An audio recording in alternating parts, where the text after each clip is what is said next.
तो हेलो दोस्तों, स्वागत है आप सभी का हमारे इस यूट्यूब चैनल पर जिसका नाम है दोस्तों मॉडर्न काउंटडाउन। दोस्तों, इस प्राचीन लिपि को डिकोड करने वाले को $1 मिलियन देने की पेशकश कर रहे हैं।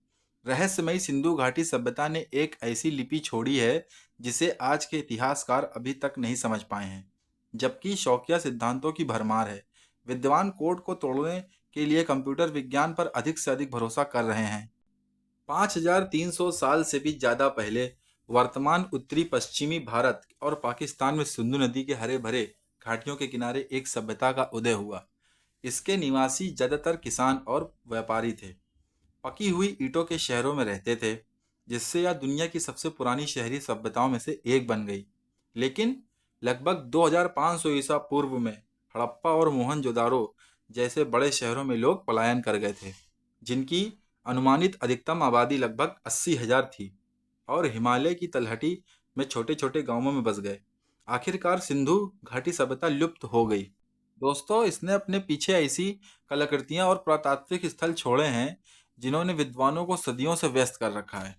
इनमें से कई एक रहस्यमयी लिपि हैं जिसे अभी तक कोई पढ़ नहीं पाया है।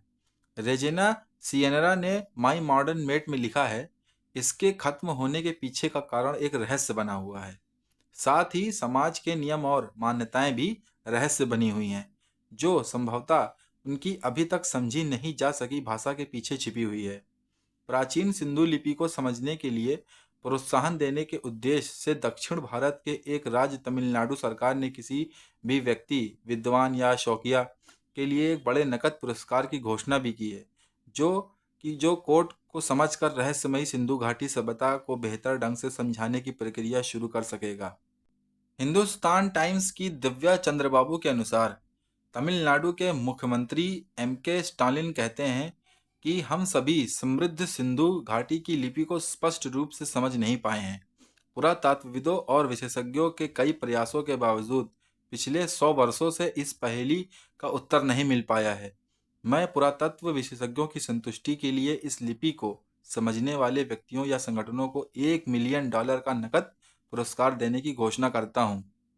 स्टालिन की यह घोषणा हाल ही में हुए एक पुरातात्विक अध्ययन के बाद आई है, जिसमें रहस्यमयी सिंधु लिपि और देश के दूसरे छोर पर स्थित तमिलनाडु की प्राचीन विभिन्न चित्रकला के बीच समानताएं बताई गई हैं।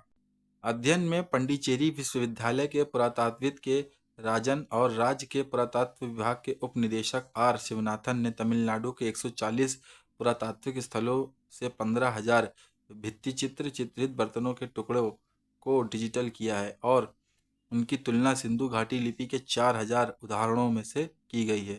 इंडियन एक्सप्रेस के अरुण जनार्दन के अनुसार उन्होंने पाया कि लगभग 60% संकेत मेल खाते हैं और 90% में समानताएं हैं।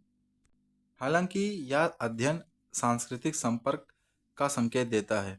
यह आधुनिक भारत के सिंधु लोगों के प्रवास का प्रकाश डालता है, लेकिन लेखकों ने इस बात पर जोर दिया है कि उनके अध्ययन ने भाषाई दृष्टिकोण के बजाय रूपात्मक दृष्टिकोण अपनाया है।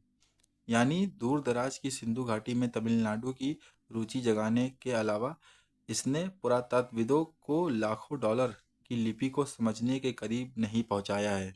ऑर्टनेट के मिन चिन के अनुसार सिंधु लिपि विशेष रूप से पेचीदा है क्योंकि यह छोटे शिलालेखों में पाई जाती है, जो आमतौर पर लगभग 5 प्रतीकों के बराबर होती है।